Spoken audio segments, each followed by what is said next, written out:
Estudio número 4. No dijimos que cuando vamos a estudiar los salmos íbamos a ir del 1, 2, 3, etcétera, sino que ahora estamos aclarando que vamos a tomar algunos salmos para que podamos estudiar. Por ejemplo, hoy domingo 10 de mayo, en la tarde, vamos a estudiar el Salmo 23. Y así iremos tocando algunos salmos durante esta temporada que dura la pandemia. El Salmo 23 es un salmo que todos, sin excepción, conocemos. Incluso algunos lo hemos memorizado y creo que todas las iglesias han memorizado el Salmo 23. Por eso es muy interesante que hablemos en este día de este salmo. Hablar de este salmo, lo primero que tenemos que analizar es ver quién escribió este salmo. Y quien lo escribió fue David. ¿Quién fue David? Pues David fue el hijo de Isaí, y que cuando Dios dijo que tenía que buscar Samuel un sustituto para que reinara en el pueblo de Israel, fuera a la casa de Isaí y que uno de los hijos era el que iba a reinar. Llega Samuel a la casa de Isaí y empiezan a pasar los hijos. Primero pasó el mayor, que es Eliab. Samuel pensó que era el elegido para ser rey, de tal manera que dijo así: de cierto delante de Jehová estás ungido. Pero Jehová le dijo a Samuel: no mires a su parecer ni a lo grande de su estatura, porque yo lo desecho, porque Jehová no mira lo que mira el hombre, pues el hombre mira lo que está delante de sus ojos, pero Jehová mira el corazón. Así es que no era Eliab.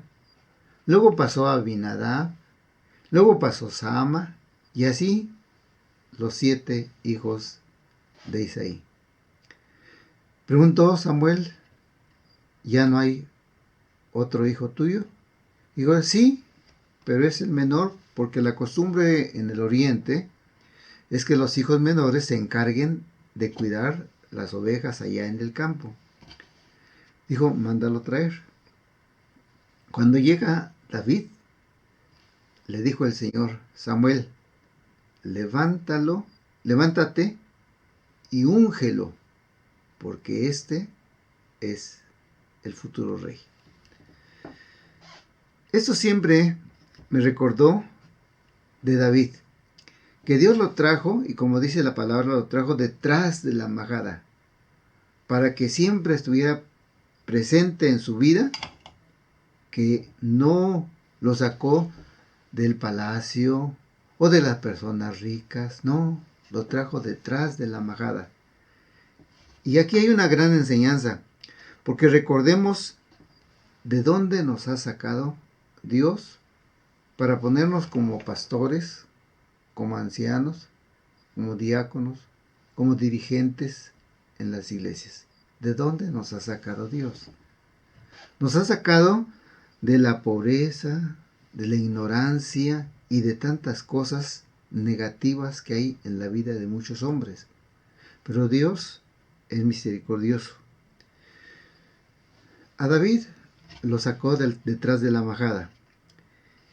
Y cuando en una ocasión, recordarán ustedes, los filisteos estaban atacando al pueblo de Dios, y había un hombre llamado Goliat. Este venía y ofendía al pueblo de Dios, lo ofendía, y nadie hacía nada. Incluso decía: manden a uno de ustedes y voy a pelear, y si yo gano, ustedes serán nuestros siervos. Si ustedes ganan, nosotros seremos sus siervos. Pasaron los días y dijo en cierta ocasión Isaí: David, ve a ver a tus hermanos, ve a ver cómo están. Y David, obediente, se fue a ver a sus hermanos. Cuando llegó, escuchó lo que estaba diciendo este hombre. Y él dijo, bueno, ¿quién es este hombre que está, hombre incircunciso, hombre pagano, que está ofendiendo al ejército de Dios? Yo voy a ir y lo voy a vencer. ¿Recuerdan ustedes que Saúl le dijo, no, tú no puedes ir, tú eres un muchacho, él es un hombre de guerra? Y David inmediatamente protestó y dijo, mira Saúl, rey, yo soy pastor de mis ovejas, pero viene un león, viene un oso, y toma una de mis ovejas y voy tras él, y le saco mi oveja. Y si el león o el oso vienen contra mí, yo los tomo y los desquijaro, es decir, les abro las quijadas y los mato. Ante esa situación, recordemos que David se fue y mató a Goliat. A partir de entonces, David fue muy importante dentro del pueblo de Dios, dentro del pueblo de Israel. Pero todo se debió a que Dios estaba con David, a la providencia de Dios en la vida de David.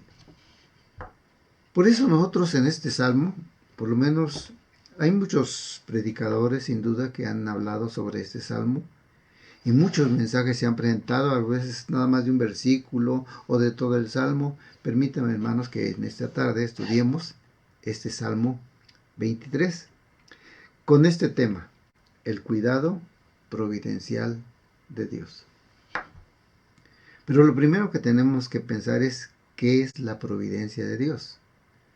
Recuerden ustedes que tanto nuestro catecismo menor como el catecismo mayor definen qué es la providencia de Dios, las obras de Dios, las obras de providencia de Dios.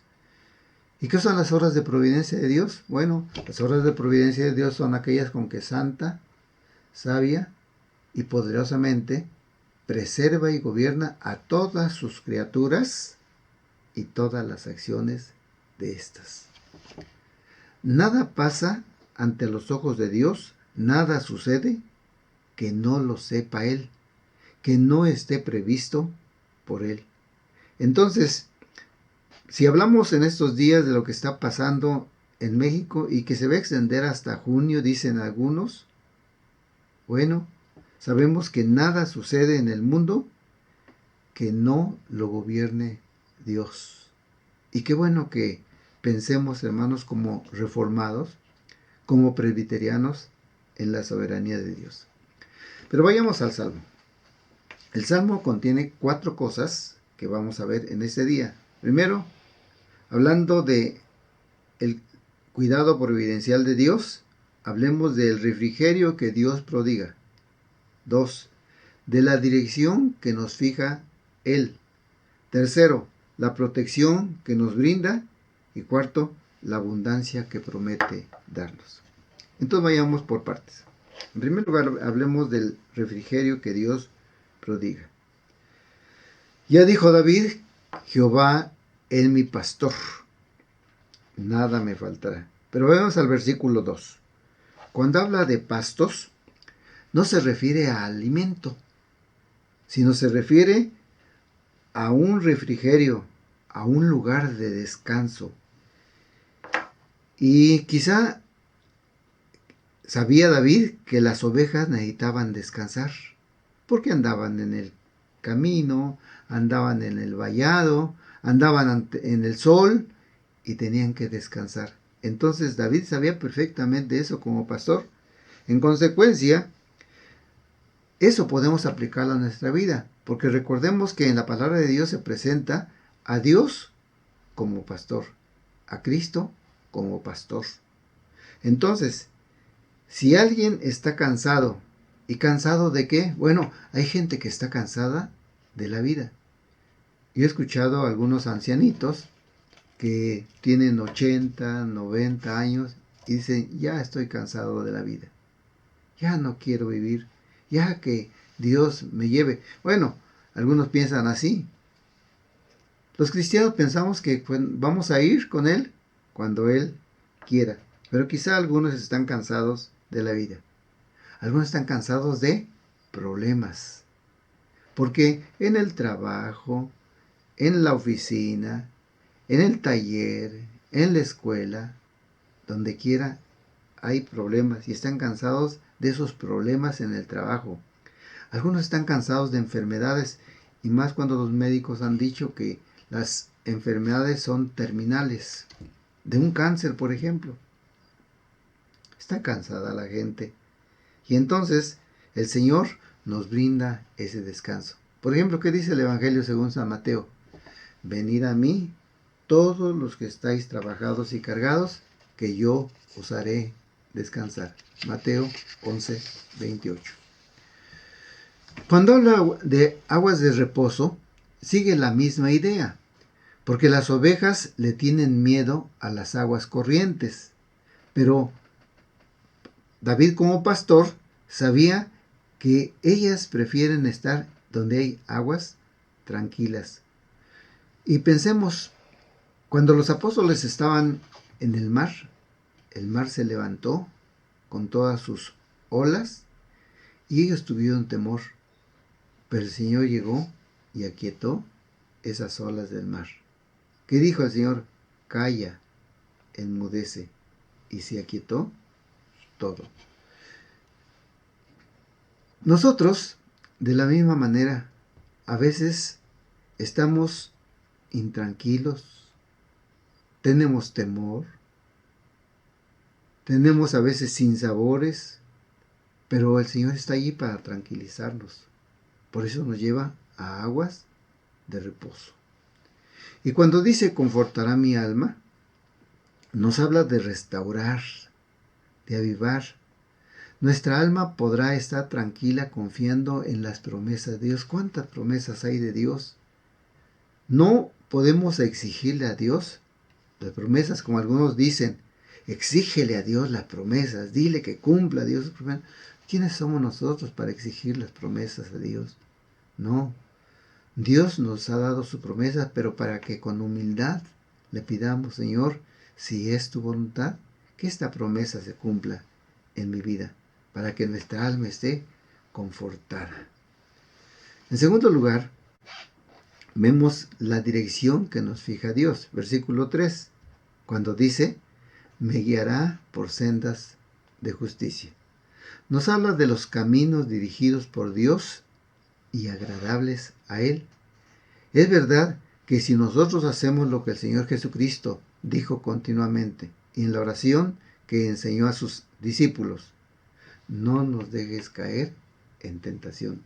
Él estará dispuesto a ayudarnos para que no estemos cayendo en la tentación, porque ustedes recordarán lo que dice Santiago, que ahí está, el diablo pone ahí el cebo y el hombre va y cae en el pecado.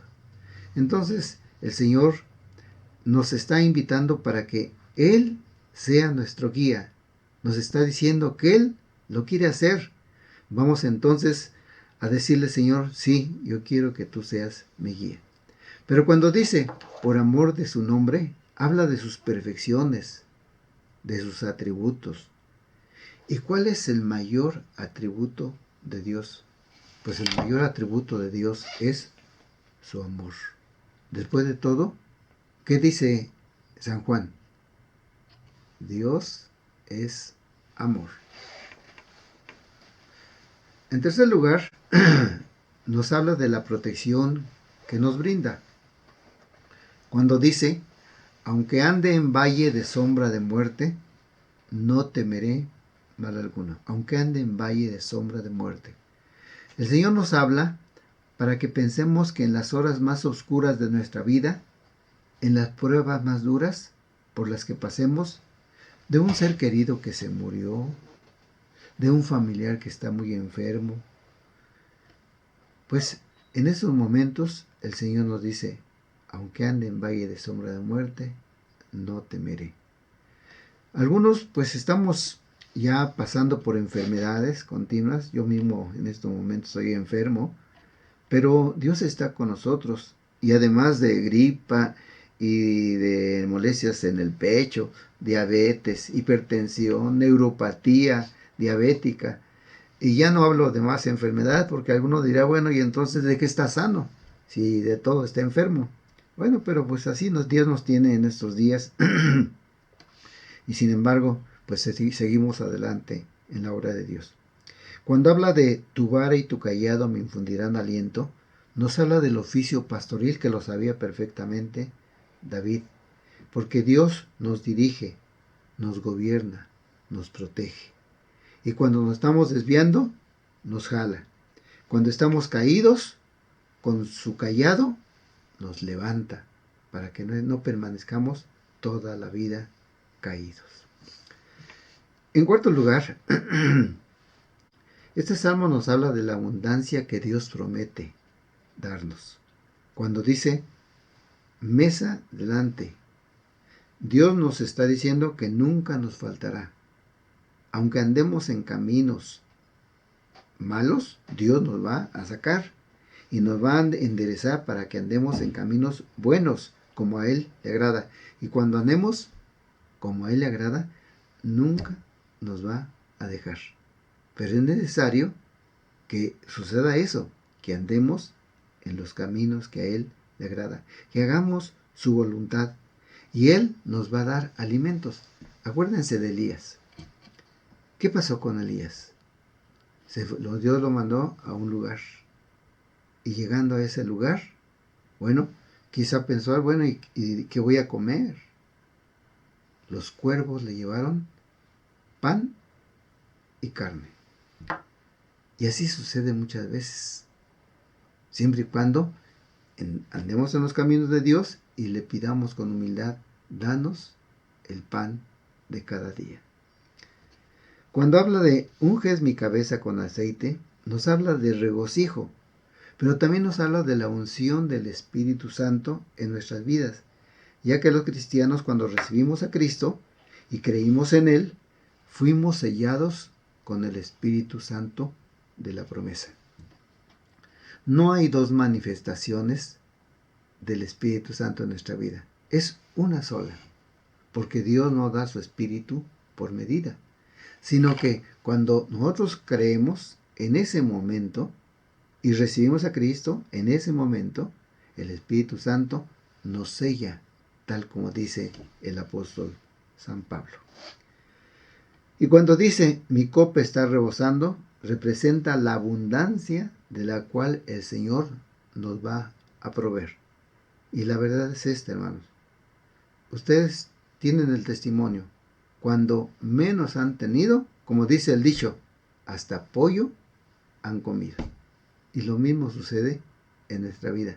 Hasta pollo comemos. Termino diciendo, después de esto, ¿qué más podemos pedir? Solamente confiar que el bien y la misericordia nos seguirán todos los días de nuestra vida. Pero tenemos que hacer una promesa en este día. Aunque estamos fuera del templo, ¿qué cosa tenemos que decirle al Señor? En la casa de Jehová moraré por largos días. ¿Y su casa? Es la casa de Dios, es la casa de Jehová. Y deben estar siempre en comunión con Él, alabando su nombre.